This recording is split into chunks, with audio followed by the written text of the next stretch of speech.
Moi j'ai l'impression qu'il y a plusieurs choses en fait qui ressortent des interventions des différents camarades qui m'ont précédé. La première en fait c'est qu'on voit que le changement de situation dont parlait Jean-Baptiste au tout début et dont vient en fait de parler Manuel Nouveau, il se ressent un petit peu partout. Même là en fait il n'y a pas de mobilisation dans la durée. Ce que racontait Vincent sur l'ambiance à PSA Mulhouse, c'est quelque chose qui se ressent dans d'autres usines. C'est-à-dire en fait une sorte de changement d'état d'esprit, en tout cas, qui pourrait ouvrir la possibilité de changement majeur.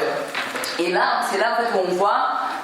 qu'il y a un certain décalage dans la situation actuelle entre nos aspirations, entre les aspirations qui sont celles d'une bonne partie des jeunes qui crient révolution dans leurs AG lycéennes, mais d'une bonne partie d'étudiants, de salariés précaires qui disent revenir en arrière juste par rapport à la question de la loi El Khomri, ça ne suffirait pas. Quand on regardait au tout début de la mobilisation le phénomène autour de on vaut mieux que ça, c'était une façon de montrer ça, de montrer parce que les conditions de travail, le niveau de précarité qui existe déjà dans la société avant même que cette loi soit passée, c'est déjà quelque chose qui ne nous convient pas du tout. Mais tout le problème, et c'est en fait il me semble à ça que nous on devrait essayer de se consacrer dans la discussion ici, c'est en fait comment essayer de petit à petit combler ce fossé qui existe entre nos aspirations et les moyens concrets qu'on a aujourd'hui en fait pour aboutir déjà en fait au retrait de la loi El Khomri qui serait une victoire et qui apporterait beaucoup en fait de confiance, comme disait Vincent, à notre place pour les combats qui suivront, mais pour se donner les moyens d'aller bien au-delà, de gagner des nouveaux droits, des nouveaux acquis, voire en fait de renverser le monde de la loi El Khomri, pour reprendre l'expression qui est utilisée autour de la nuit debout. Donc on a beaucoup parlé de la nécessité de la convergence entre la jeunesse et les salariés. On a beaucoup parlé en fait de la question de la grève, mais il me semble en fait que cette question-là est une question sur laquelle il faudrait s'attarder un petit peu, parce que en fait la grève, et en particulier en fait la grève reconductible, la grève générale, qui est quelque chose en fait qui est un peu en fait dans toutes les bouches en ce moment, c'est quelque chose en fait de relativement compliqué de construire. Comme expliquait Vincent, en fait, tant des salariés qui vivent déjà avec un salaire de misère dans des conditions d'exploitation terribles ne voient pas que en fait, s'engager dans une bataille dans la durée peut apporter des fruits, peut en fait apporter une perspective de victoire, c'est très difficile en fait de les convaincre, en tout cas en fait leur majorité, à s'engager dans une bataille de ce type-là. Ce qui implique pour un salarié qui touche 1 200 € et qui a une famille de s'engager en fait, dans une grève pendant un mois, c'est pas pareil que pour un étudiant qui rate des cours, en fait, pour un lycéen qui bloque son lycée et qui va en manifestation. Donc cette question-là est une question fondamentale qui est posée dans la situation, et il y a une certaine tentation, il me semble dans la situation actuelle, à contourner ce problème de la grève par plusieurs biais. Donc il y a la question en fait dont on a déjà parlé, les actions radicales, etc., l'affrontement avec les flics, une minorité agissante, etc. Mais il y a en ce moment le retour en fait de l'idée du blocage économique. Qui est une idée en fait qui a beaucoup émergé autour de 2010, notamment à la fin de la mobilisation contre le mouvement de retraite, où en fait, vu que la perspective de la généralisation de la grève s'était affaiblie, il y avait toute une minorité de grévistes de plusieurs secteurs qui des fois étaient tout seuls en grève en fait dans leur boulot, qui se mettaient ensemble pour aller bloquer une fois une voie de train, l'autre fois en fait l'entrée du port, comme si en fait on pouvait se substituer à la nécessité de la grève par des actions de blocage extérieur. Ça s'est fait un petit peu en fait là pendant les vacances, y compris ça peut être bien, hein, ça avait un sens et tout, mais de faire par exemple en fait le blocage de plusieurs enceintes de fast-food. Donc les copains ils ont bloqué McDo, Subway, je sais pas quoi, Quick, tous en fait autour de Gare du Nord. Au bout en fait d'une demi-heure, ils étaient tous nassés par les flics. Ils criaient en fait, c'est devant McDo qu'on gueule le plus fort, ils faisaient de la concurrence entre eux, c'était vachement sympa, ça montrait en fait que c'était un symbole de la précarité, mais on voit bien qu'on ne va pas en fait faire reculer le gouvernement et encore moins en fait faire tomber le système capitaliste avec des actions ponctuelles de ce type-là. Et il y a un certain risque en fait dans la multiplication de toutes ces actions-là d'essayer en fait en quelque sorte de contourner le problème le plus compliqué, qui est celui en fait d'arriver à stopper la production et le fonctionnement normal de de la société capitaliste et qui ne peut se faire qu'avec la participation de ceux qui font tourner cette machine-là, c'est-à-dire en fait des travailleurs des principales usines, des principaux services, des transports, etc., etc. Et cette question-là, la question de la grève, c'est le grand problème du mouvement actuel. Dans le mouvement actuel, il y a un peu de tout, il y a tous les ingrédients, il y a la colère de la jeunesse, il y a une mobilisation dans les facs, il y a les lycéens, il y a les intermittents, il y a la nuit debout, il y a un cocktail explosif pour le gouvernement. Mais c'est quoi en fait qui manque pour allumer le cocktail Molotov? C'est en fait le fait qu'il y ait non seulement des journées toutes les 3 semaines de grève, mais qu'il puisse y avoir à un moment donné en fait un départ en grève, un blocage de la machine et du fonctionnement normal de la société capitaliste qui puisse permettre de créer un rapport de force et de faire que le patronat ait vraiment peur. Parce que le patronat, il n'a pas peur d'une journée de grève. Une journée de grève, c'est quelque chose qu'il peut parfaitement absorber. Il accumule un petit peu de stock, il prévoit, après il fait travailler les travailleurs un peu plus les jours suivants, il rattrape en fait la production. Là où il ne peut pas gérer, c'est quand il y a 1, 2, 3, 4, 5, 6, etc. etc. Et ça, il commence à poser un problème. Il y a peut-être, en fait, pas tous, parce qu'il y a beaucoup de jeunes dans cette salle, mais pour les camarades qui ont vécu 2010, c'était pas la grève générale. Mais quand est-ce que la bourgeoisie a commencé vraiment à s'inquiéter? Quand il y a eu en fait une grève du combustible des raffineurs qui a créé en fait un danger réel des pénuries des carburants. Et s'il n'y a pas de carburant, il n'y a pas de transport, il n'y a pas d'usine, etc., etc. Et c'est là, en fait, où ils sont intervenus, y compris avec les forces de l'ordre. Ils ont joué la carte, y compris de la trahison des directions syndicales, pour essayer en fait, de faire en sorte en fait, de désamorcer des tendances qui allaient dans le sens de la généralisation de la grève. Il y avait déjà les raffineurs, il y avait les cheminots qui rentraient aussi, et il y avait une possibilité d'aller dans ce sens-là. Donc la grève générale, en quelque sorte, en fait, elle pose le problème à l'échelle de l'ensemble de la société de savoir en fait qui dirige le pays à un moment donné. Au moment en fait le gouvernement attaquait les raffineurs en 2010, les traitait de voyous, disait qu'il prenait en fait tout le pays en otage. Le gouvernement c'était Nicolas Sarkozy, il avait 27% de popularité et la grève des raffineurs avait 75%. C'était ça le vrai problème, le problème de la légitimité à un moment donné face à l'ensemble de la population et des travailleurs qui peut poser le problème en fait qui est le problème majeur si on veut renverser ce système, qui est le problème en fait de qui dirige la société, de à qui appartient le pouvoir politique, à qui appartient le pouvoir de décider dans la société. Donc la grève générale, elle sert d'abord et avant tout à poser ce problème-là, mais elle ne le résout pas. Et le principal exemple de ça, il me semble en fait, c'est la plus grande grève générale de l'histoire de l'Occident qui a eu lieu dans ce pays même, en France, et qui a fondé toute une série de traditions et de réflexes de la part en fait des étudiants, de la jeunesse et des travailleurs, qui a été 68. 68 qui a été vendu aux jeunes générations qui ne l'ont pas vécu comme une sorte de simple révolution culturelle, sexuelle, etc. Les jeunes donataires voulaient avoir des dortoirs communs. En effet, en fait, 68 a été beaucoup plus que ça. Il a été en fait la plus longue et la plus massive grève générale qu'a connue en fait un pays de l'Occident dans toute l'histoire. Mai 68, c'est 3 semaines de grève générale avec 10 millions de travailleurs qui ont arrêté le travail. Ça, c'est quelque chose en fait, qui n'a absolument rien à voir avec le niveau de mobilisation et le niveau de pression qui peut exercer le mouvement actuel en fait, sur le gouvernement. Et pourtant, mai 68 n'a pas gagné. C'est-à-dire, en fait, ils ont gagné une augmentation de salaire,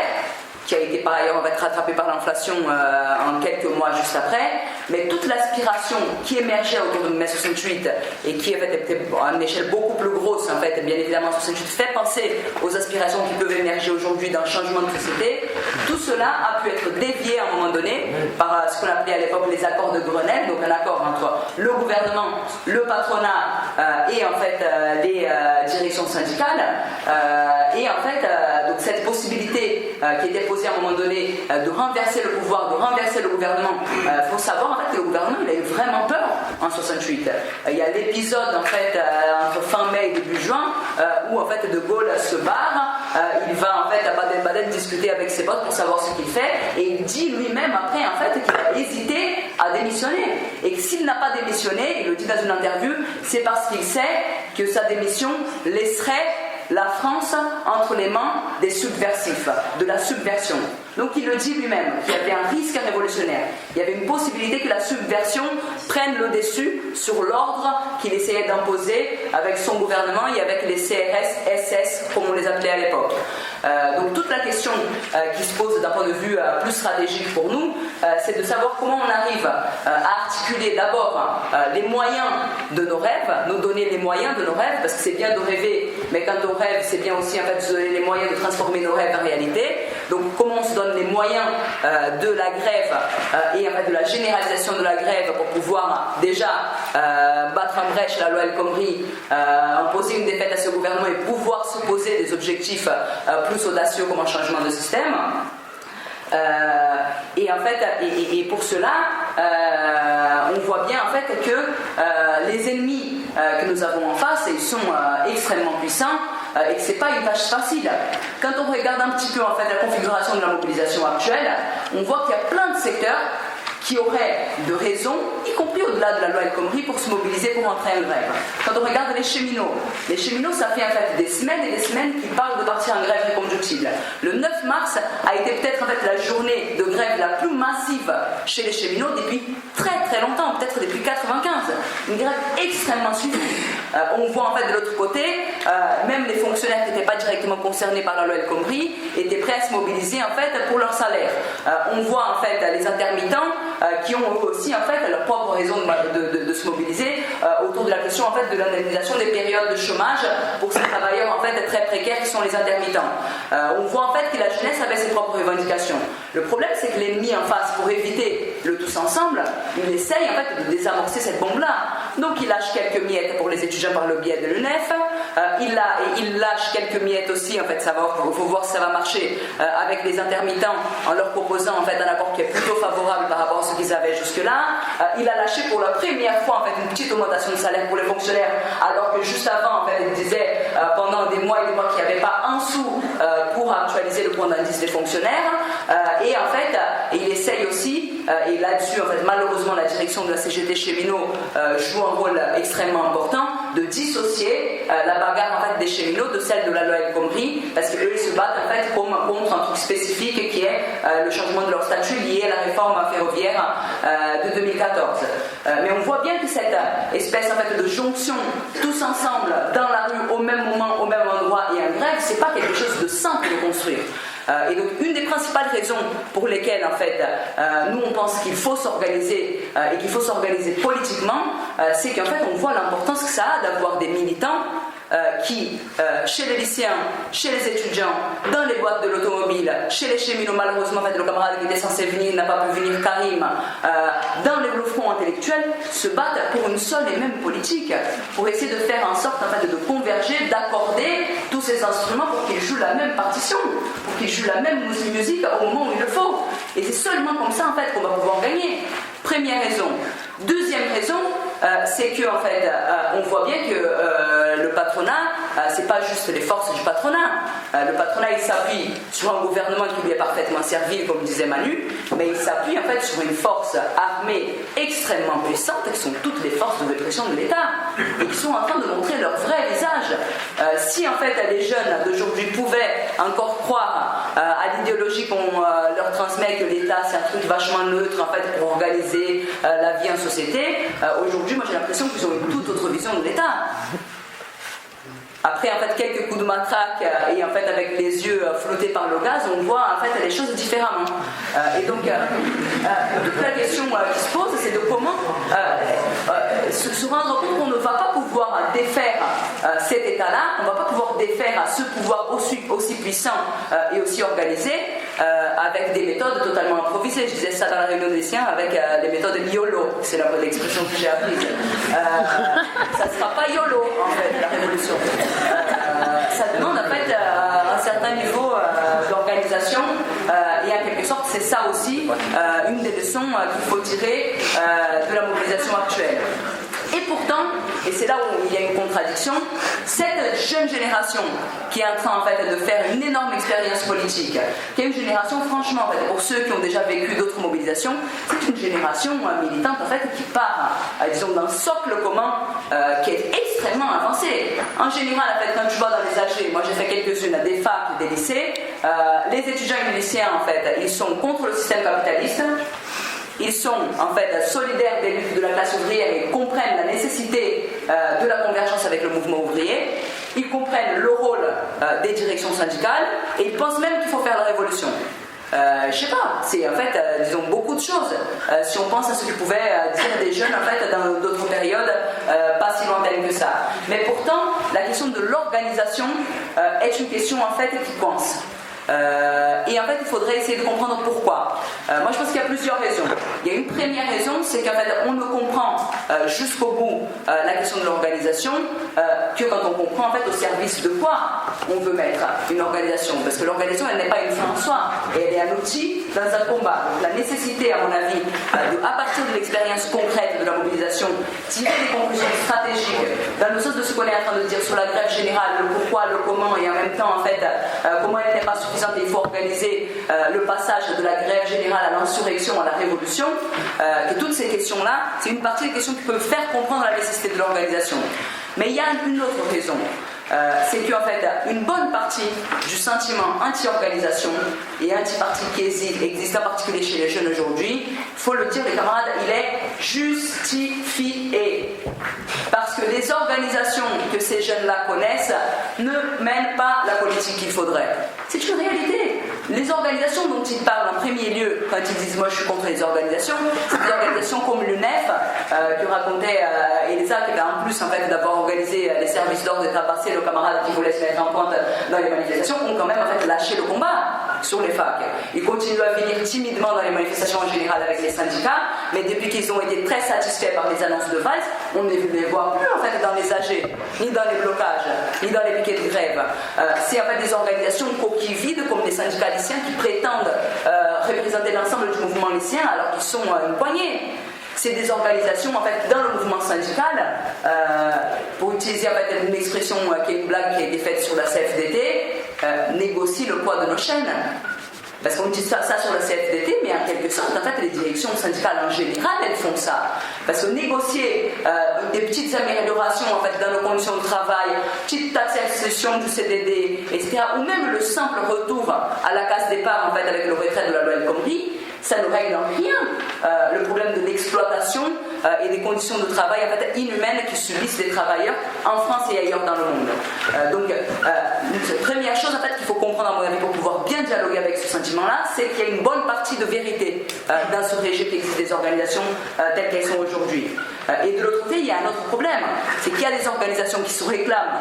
du renversement du capitalisme, qui se réclament de la révolution. Donc on peut penser en fait en France, il y a l'ONPA dont nous en fait faisons partie en tant que tendance organisée et minoritaire en fait à l'intérieur